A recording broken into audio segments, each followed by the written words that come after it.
नमस्ते,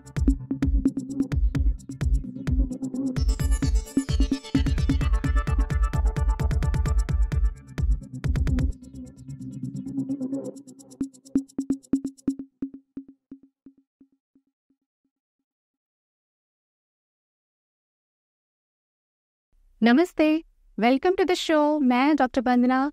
आज हम नया टॉपिक लेके आए हैं जो कि बहुत कॉमन है महिलाओं में। हाँ जी, हम बात करेंगे पीसीओडी के बारे में।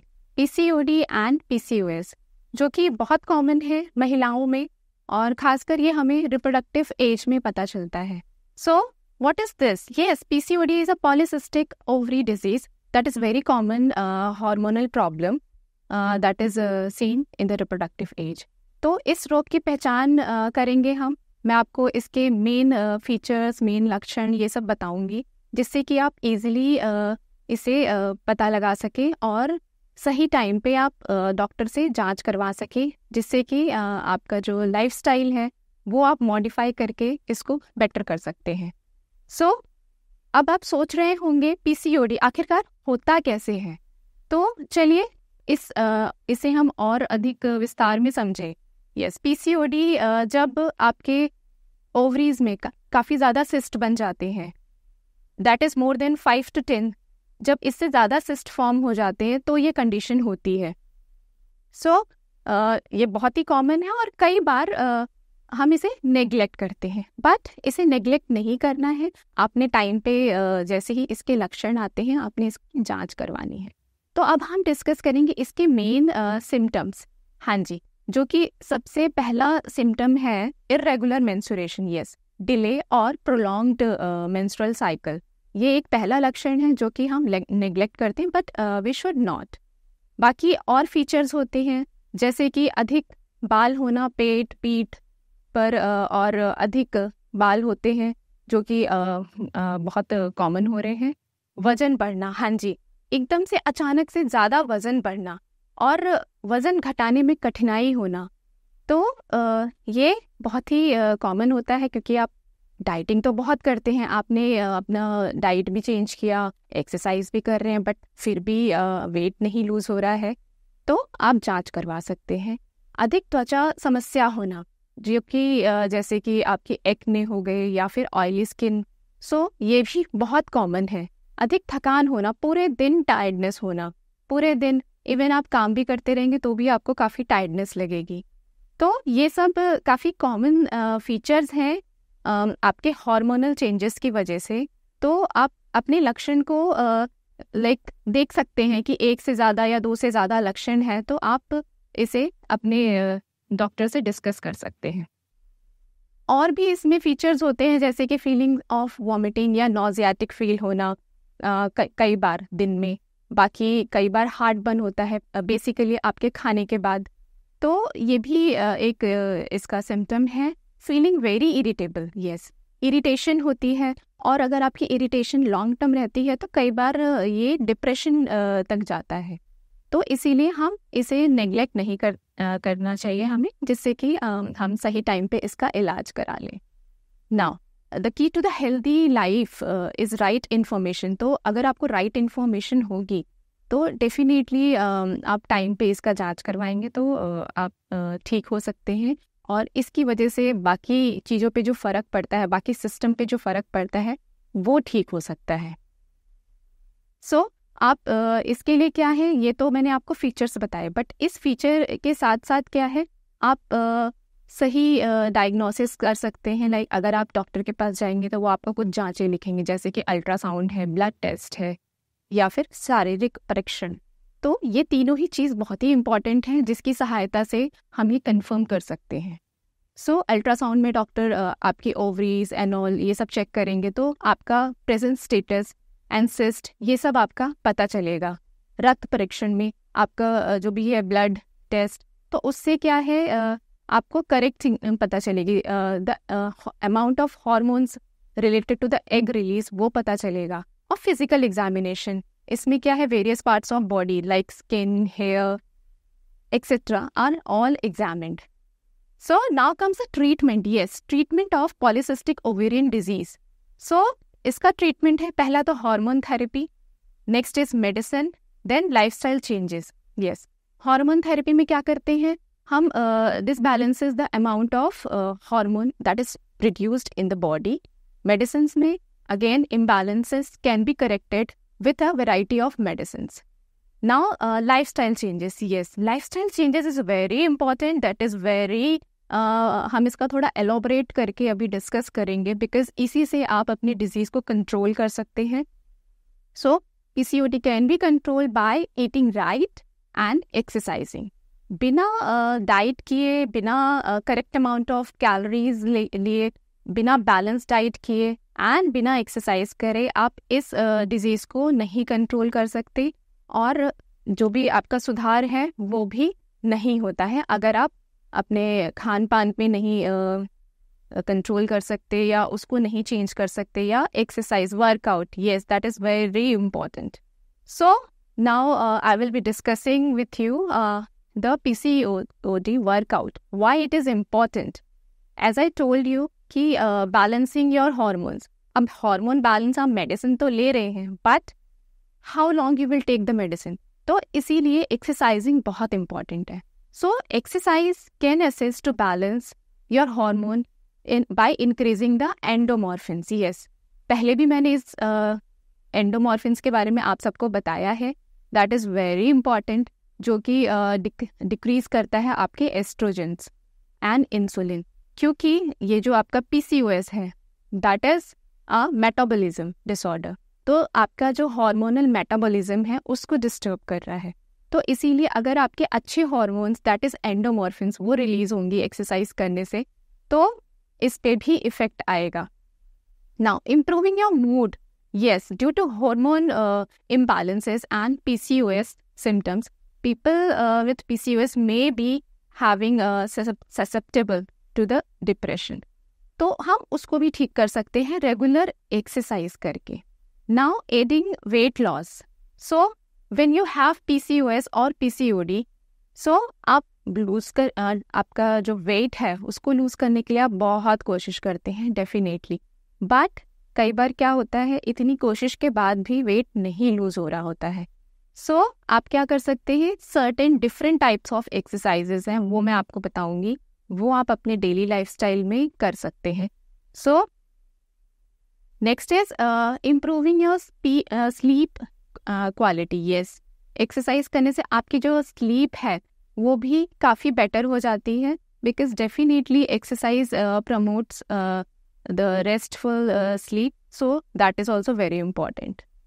So next, it manages the cholesterol. Yes, आपका जो कोलेस्ट्रॉल है वो भी डिक्रीज होता है, बिकॉज आप क्या करते हैं जब एक्सरसाइज करते हैं, सो आपका जो ब्लड सर्कुलेशन है वो अच्छा होता है, जिसकी वजह से आपकी जो स्टोर्ड फैट होती है, कैलोरीज होती हैं, वो भी बर्न होती हैं, तो जिसकी वजह से आपका वेट रिड्यूस होने में हेल्प करता है. जो खराब कोलेस्ट्रॉल होता है, जो खराब लिपिड होती हैं, वो भी डिक्रीज होता है. फिर it also helps in lowering the risk of cardiovascular disease. Yes, high blood pressure and cardiovascular disease भी इससे कम होते हैं, उसके भी चांसेस कम हो जाते हैं, because as I told you ये मेटाबॉलिक डिसऑर्डर है, सो डेफिनेटली पूरे सिस्टम को ही अफेक्ट करता है. तो इसीलिए रेगुलर एक्सरसाइज करने से ये उसको भी इम्प्रूव करेगा. Now the best workout. Yes, I will be telling you the best workout which is very important. और कई बार क्या है कि ठीक है वेरी बिजी लाइफस्टाइल है, so you don't have time, but आपको ये नहीं पता शायद कि walking is a very important. तो आप वॉक इंक्लूड कर सकते हैं आपके डेली रूटीन में, जो कि बहुत ही अच्छा है and that will help you, और बहुत आसान सा भी है. So walking you can just do. So walking आप क्या करेंगे, 30 to 45 minutes in a day. ज़रूरी नहीं है इन अ लॉन्ग रन ही आप एक ही बार में 45 मिनट्स वॉक कीजिए, बट येस आप 15 मिनट्स या 20 मिनट्स सुबह वॉक कर लीजिए, या 15-20 मिनट शाम को वॉक कर लीजिए, so that will help you. But one of the simplest and healthiest method to move your body and improve general wellbeing is walk. So I hope आप सब वॉक करेंगे, आज से डेली वॉक करेंगे, so that not only PCOD but और चीज़ों में भी वॉकिंग तो हेल्प करता ही है. So next is cardio. Yes, ज़रूरी नहीं है कि आप बस वॉक कीजिए, वॉक के साथ आप थोड़ी कार्डियो एक्टिविटीज़ कर सकते हैं. कार्डियो एक्टिविटीज़ में थोड़ी सी लाइक एंडोरेंस या थोड़ी हाई इंटेंसिटी एक्सरसाइजेज आती हैं, जैसे कि आपका रनिंग हो गया, स्विमिंग हो गया, अप हिल ट्रेकिंग, आपका रोइंग हो गया, cycling. These are the example of cardio workouts. अब आप इसमें से खुद चॉइस कर सकते हैं कौन सा आपके लिए ईजी है, बेनिफिशियल है, सो वो आप कर सकते हैं. सो इससे क्या है, जब आप ये कार्डियो एक्टिविटीज़ करते हैं तो इससे आपका जो हार्ट बीट है that goes to the maximum. So cardio exercises can be done in a variety of intensities, that is moderate cardio workouts, including advantages such as enhancing cholesterol levels, brain function, blood sugar level, and sleep quality. And of course, yes, आपके जो mood swing होते हैं या जो भी आपकी irritability है, irritation है, उसको भी कंट्रोल करता है. सो कार्डियो एक्टिविटी कर सकते हैं. And one more thing I will tell you in the cardio one, that आप जब भी कोई भी कार्डियो एक्सरसाइज करते हैं, एरोबिक एक्सरसाइजेस करते हैं, तो आपका जो हार्ट बीट है that goes to the maximum. So what we can do, आप अपना ना मैक्सिमम हार्ट रेट निकाल सकते हैं by like minusing 220 by your age. So आपका मैक्सिमम हार्ट रेट आ जाएगा, सो दैट आप उस लेवल तक एक्सरसाइजेस कर सकते हैं जिससे कि आपको ज़्यादा ब्रेथलेसनेस ना हो, कोई कार्डियो प्रॉब्लम्स भी ना हो. सो इस चीज़ को ध्यान देते हुए ही आप हाई इंटेंसिटी एक्सरसाइजेस कर सकते हैं. Now third is strength training. Yes, आपका जो वेट है, रेजिस्टेंट बैंड है, ये सब भी बहुत हेल्प करते हैं.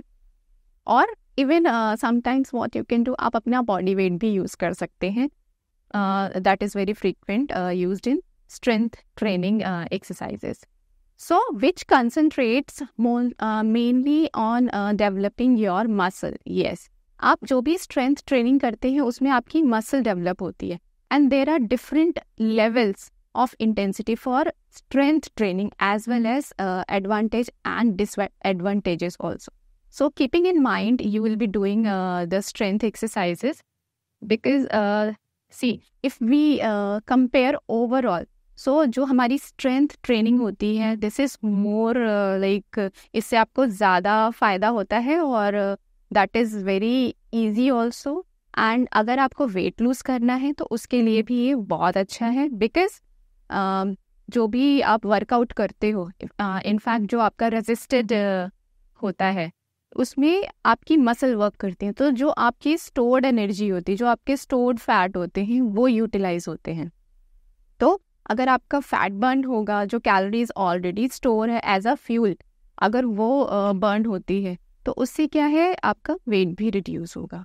सो इसीलिए you can work on this.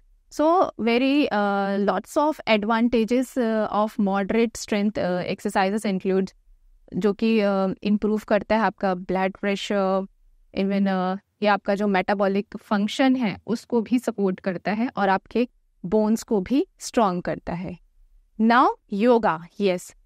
So while holding various positions, yoga में काफ़ी सारी पोजीशंस होती हैं जो कि आपको स्ट्रेचिंग करवाती हैं. स्ट्रेचिंग के साथ साथ क्या है, थोड़ा बहुत उसमें आपका मसल टोनिंग भी होता है. तो इसीलिए योगा तो आजकल बहुत अच्छा भी है and everyone are liking it also. So उसे आप कीजिए मॉर्निंग या फिर evening, any one time you can do. उसमें क्या है, जो भी आप पोजीशनिंग, जो भी आप स्ट्रेचिंग्स करते हैं, उससे क्या है, एक तो फ्लेक्सिबिलिटी आएगी and according to a short study, एक स्टडी भी हो रखी है ऑन PCOS विमेंस, जो कि योगा में पार्टिसिपेट किए थे.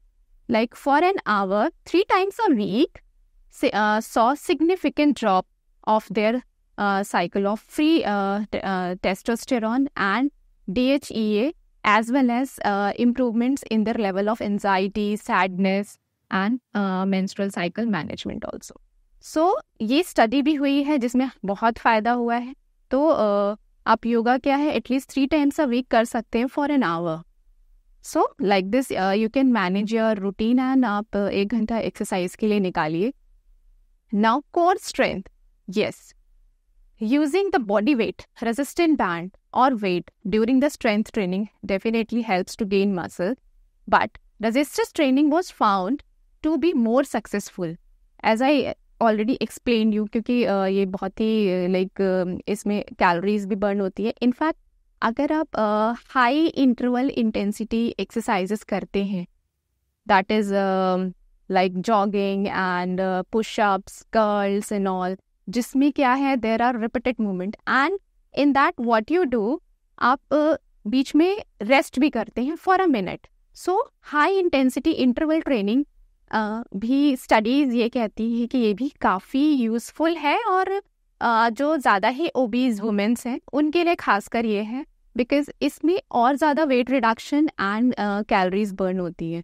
तो इसमें क्या है, आप जो भी एक्टिविटीज़ हैं, ज़रूरी नहीं है कि साइकिलिंग, स्विमिंग या जॉगिंग यही है, वॉट एवर, इवन डांसिंग, अगर आपको डांसिंग भी पसंद है आप वो भी कर सकते हैं, that is also very beneficial. Mainly क्या है, आपकी बॉडी को मूव करना है, बिकॉज देखो अनटिल एंड अनलेस आपकी बॉडी मूव नहीं करेगी तो आपकी कैलोरीज कहाँ से बर्न होंगी. तो इसीलिए आपने हाई इंटेंसिटी एक्सरसाइजेज भी करनी है, योगा भी इंक्लूड करना है, एंड डेफिनेटली वॉकिंग तो करना ही है. सो इस तरीके से आप कर सकते हो, लाइक आप short burst of cardiac activities कर सकते हो, जो कि extremely high intensity that you will follow by a rest time also for a minute, so that आप इसका benefit ले सको. Now effects of exercise on PCOS. Yes, बहुत सारे इफेक्ट हैं, और जिसमें से 2 of the most effective method of that are diet and exercise. हाँ जी, ज़रूरी नहीं है only exercise, as I told you in the starting. Yes, आप अपनी लाइफस्टाइल तभी चेंज कर सकते हैं, तभी बेटर कर सकते हैं जब आप थोड़ा सा अपना डाइट भी अच्छा रखेंगे. सो दोनों चीज़ें ही साइमल्टेनियस ही वर्क करेंगे. So both must be addressed for these lifestyle changes to be successful. So for womens who are suffering from PCOS, yes, regular exercise is very amazing and very useful. So I hope you will be including few exercises, and you can just add on like walking तो आप करेंगे ही. बाकी as I told you, you can do yoga and all, and nowadays even the classes are available. So if you have a very tight schedule, so I will recommend you can even join the Zumba classes or aerobic classes, so that you can be punctual there and you will be doing those. Now इसका effect और भी है, जैसे कि enhances insulin sensitivity. Studies ये भी बोलती हैं कि regular cardio and strength training can help your body to respond to insulin very effectively, so reducing the risk of diabetes and other issue. ये आपका कोलेस्ट्रॉल लेवल भी कम करता है, क्योंकि ये मेटाबॉलिक सिंड्रोम है which is more common in PCOS affecting individuals. So it can definitely help you. Now increases endomorphins. Yes, depression symptoms are more likely to appear in PCOS women, as the body releases endomorphins during exercises, which are hormones that fosters emotions of well-being. तो इसीलिए you can manage the stress better and lesser some depressive symptoms by doing this. So इसीलिए exercise आप करो regular, so that ये जो आपका endomorphin है ये भी आपको हेल्प करेगा आपके हॉर्मोन्स को बैलेंस करने में.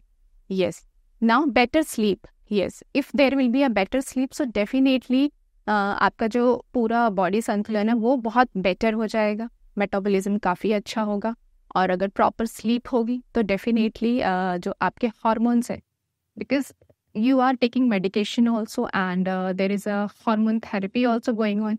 So उसके साथ जब आप exercises करेंगे तो it overall will affect your body, and there will be definitely a positive response, and आपका जो hormonal imbalance हो रखा है वो better होगा. Because if there is a disturbance in a sleep, जो कि नॉर्मल हमारी स्लीप है 6 से 7 घंटे की, तो वो होनी चाहिए। बिकॉज नॉर्मल लोगों में भी अगर हमारी स्लीप डिस्टर्ब होती है, सो डेफिनेटली हमारा जो मूड होता है that is also affected, and we are not that much energetic for the next day. So that's why जो आपकी स्लीप है वो तो हमेशा से ही बहुत ही लाइक इम्पॉर्टेंट है, एंड PCOS में तो खैर ये एक बड़ा कारण है, बिकॉज नींद भी नहीं प्रॉपर होगी तो आपका जो हार्मोन है वो फ्लक्चुएट करता है। So hormone regulation that can be done now. So ये तो बहुत सारी चीज़ें हमने डिस्कस कर ली जो कि एडवांटेजेस हैं वो आपको मिलते हैं, एंड थोड़ा सा हम अब डाइट एंड PCOS को साइमल्टेनियसली डिस्कस करेंगे कि और कैसे हम इसको डिटेल में या उसमें डिस्कस करते हैं जिससे कि आप इसको और लाइक फ़ायदा ले सकें। तो इसमें क्या है, जो आप डाइट ले रहे हैं आपने डाइट पे बेसिकली इंक्लूड करना है सारे माइक्रो न्यूट्रिएंट्स, जो कि बहुत इम्पॉर्टेंट होता है। तो आपके जो माइक्रो न्यूट्रिएंट्स हैं उसमें सबसे पहले आता है calcium, iron and vitamin D, even phosphate. ये सब छोटे छोटे माइक्रो न्यूट्रिएंट्स हैं जो कि बहुत, इन सब का अपना ही रोल है। तो खाली डाइट ही नहीं, आपने ये माइक्रो न्यूट्रिएंट्स जो कि आपके ड्राई फ्रूट्स में अवेलेबल होते हैं या फिर जो भी ग्रीन लीफी वेजिटेबल्स हैं उसमें अवेलेबल होते हैं, एंड जितने भी ये सीजनल फ्रूट्स होते हैं। So in total I will suggest you कि अगर आप ये जो भी है कलरफुल फ्रूट्स और कलरफुल वेजिटेबल्स, लाइक सारे ही कलर्स इंक्लूड हो, तो उसमें आप सारे ही न्यूट्रिशंस मिलेंगे, माइक्रो न्यूट्रिएंट्स। बाकी मैक्रो न्यूट्रिएंट्स तो definitely you all are taking, जो कि आप पूरे दिन जो भी खाने में खाते हो आपको कार्ब्स, प्रोटीन सब मिल ही रहा है, बट उसमें क्या है आप हाई कार्ब्स लेंगे। सो हाई कार्ब फाइबर्स लेंगे, सो दैट कि उससे क्या है आप पूरे दिन like you will be energetic also, और आपको थोड़ा लाइट वेटेड लगेगा। बिकॉज अगर आप बहुत ज़्यादा ही कार्ब्स ले लेंगे तो again you will be feeling very tired, या फिर आपको हैवी सा लगेगा, because already you are working on the weight. So that's why आप अपना जो भी डाइट है वो थोड़ा बैलेंस्ड बनाएंगे, एंड वो तभी बन पाएगा जब आप डॉक्टर की सलाह लेंगे या फिर डाइटिशियन की सलाह लेंगे। तो अपना डाइट आपने ज़रूर फॉर्म करना है, उस चार्ट को आप फॉलो कीजिए, प्लस उसके साथ साथ आप अपने पसंद की एक्सरसाइजेस इंक्लूड कीजिए। और वो एक्सरसाइजेस में कुछ भी हो सकता है, like boxing, running, jogging, dancing, आपको जो पसंद है वो कीजिए, बट ये एक्सरसाइजेस एंड डाइट तो फॉलो करना है, सो दैट जो भी आपके मेडिकल ट्रीटमेंट चल रहा है वो उसके साथ साथ और बेटर हो। So when to talk with a doctor और अ ट्रेनर, यस।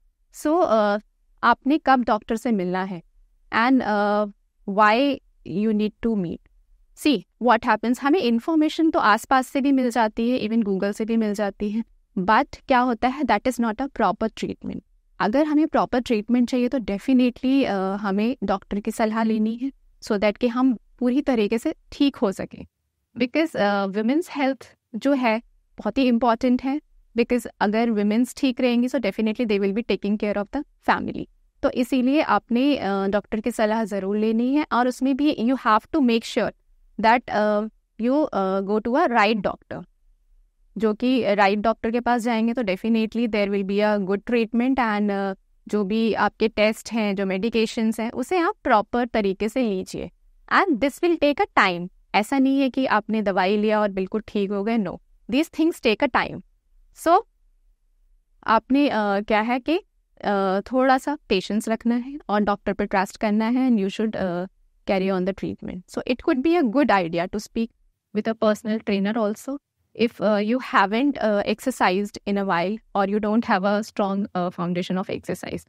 कभी एक्सरसाइज नहीं किया तो डेफिनेटली आप जिम या फिर ट्रेनर इनकी भी सलाह ले सकते हैं, जो कि उससे क्या है कि आप बेटर एक्सरसाइज कर सकते हैं। So in total I will just tell you that definitely सभी डॉक्टर को दिखा ही रहे हैं, एंड जांच भी प्रॉपर हो रही है, सब कुछ ठीक है। बट इसमें क्या है, वही थोड़ा फिजिकल एक्टिविटी आप ज़्यादा रखिए एंड खुश रहने की कोशिश कीजिए। अब जितना खुश रहेंगे, जितना पॉजिटिव थिंकिंग रहेगी, उतना ही अच्छा आपका बॉडी रिस्पॉन्स करेगा। तो इसीलिए आप जो भी ट्रीटमेंट ले रहे हैं उसके साथ साथ आप क्या है, एक्सरसाइज या फिर इन एनी फॉर्म वो सब कीजिए। And weight exercises, yes I will suggest you, because practically भी मैंने जो देखा है वो जो भी रेजिस्टेड एक्सरसाइज करते हो that is more like useful, क्योंकि जो रेजिस्टेड आप एक्सरसाइज कर रहे हो उसमें आप क्या है, डिफरेंट रेजिस्टेंस यूज़ कर रहे हो, तो उससे आपकी जो मसल है उसमें वेयर एंड टेयर हो रहा है। तो जब मसल में वेयर एंड टेयर होगा सो डेफिनेटली आपका जो स्टोर्ड फैट है, कैलोरीज है, वो बर्न होगा। इनफैक्ट एक्सरसाइज करने के बाद कुछ टाइम तक भी आपका जो कैलोरीज है, जो स्टोर्ड है एज अ फ्यूल, वो बर्न होता रहता है। तो इसीलिए इसमें आपको ज़्यादा एडवांटेज मिलेगा। सो आप पूरे हफ्ते का एक शेड्यूल बना सकते हैं एक्सरसाइजेस का। लाइक वॉक तो आप करेंगे ही, आप 2 या 3 दिन योगा कर सकते हैं और 2 या 3 दिन आप रेजिस्टेड एक्सरसाइज कर सकते हैं। और रेजिस्टेड एक्सरसाइज में मैं आपको 2-3 चीज़ें बता देती हूँ जो कि आप स्टार्ट कर सकते हो, जो कि आपको बेटर लगेगा। जैसे कि आप थेराबैंड ले सकते हो, जो कि बहुत ही ईजिली अवेलेबल है। और वो जो थेराबैंड होते हैं that are of different weights, ठीक है। तो आप 1/2 kg, then 1 kg, then 2 kg, ऐसे डिफरेंट वेट से कर सकते हो। It comes in a colour like yellow, green, blue, red, black. ये कलर वाइज इसका जो रेजिस्टेंस है बैंड का वो बढ़ता रहता है।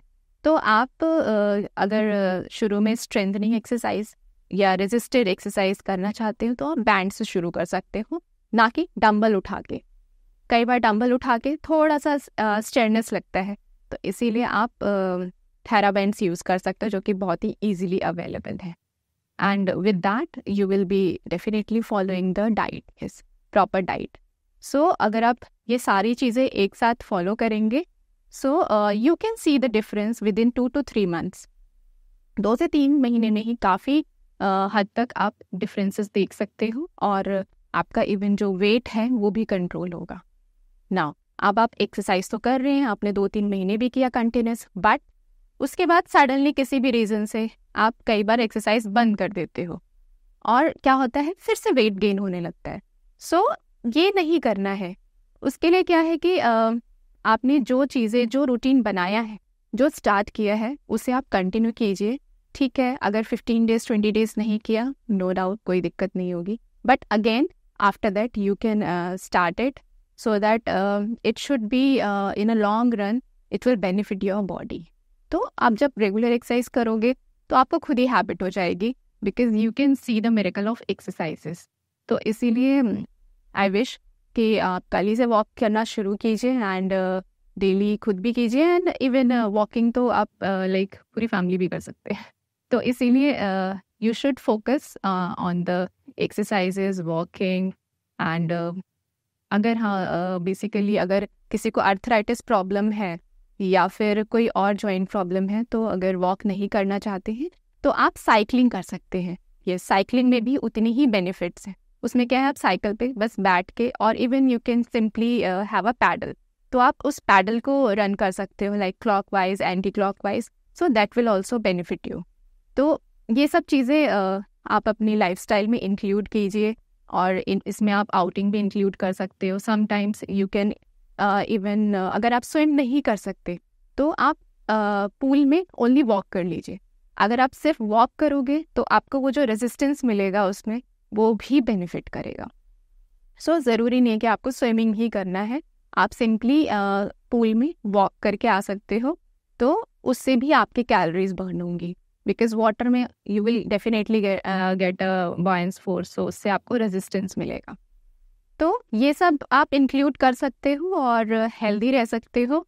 सो बस आज का टॉपिक इतना ही है। I hope you will B now doing few exercises also. सिर्फ मेडिसिन और हार्मोन थेरेपी ही नहीं, आप एक्सरसाइज और अपना डाइट भी चेंज करो, जिससे कि आपका ये जो लाइफस्टाइल है वो थोड़ा बेटर हो जाए और क्वालिटी ऑफ लाइफ वो आपकी और अच्छी हो जाएगी। एंड अगर आप वॉक सुबह सुबह करोगे तो डेफिनेटली पूरे दिन आपको हैप्पी फील होगा, because endomorphin is always a happy mood hormone जो कि ब्रेन में रिलीज होता है. So I wish you all will be following this. So thank you for watching. So आज का टॉपिक यहीं समाप्त होता है, but I will wish you कि आप ये शो हर सैटरडे शाम 7 बजे देखिए, और इस तरीके से मैं आपको और नए नए टॉपिक्स लेके आऊँगी. और इस टॉपिक को देखने के लिए आप प्लीज़ सब्सक्राइब और लाइक कीजिए इस चैनल को, जिससे कि हम आगे लॉन्ग टर्म के लिए जुड़े रहें. Thank you. नमस्ते.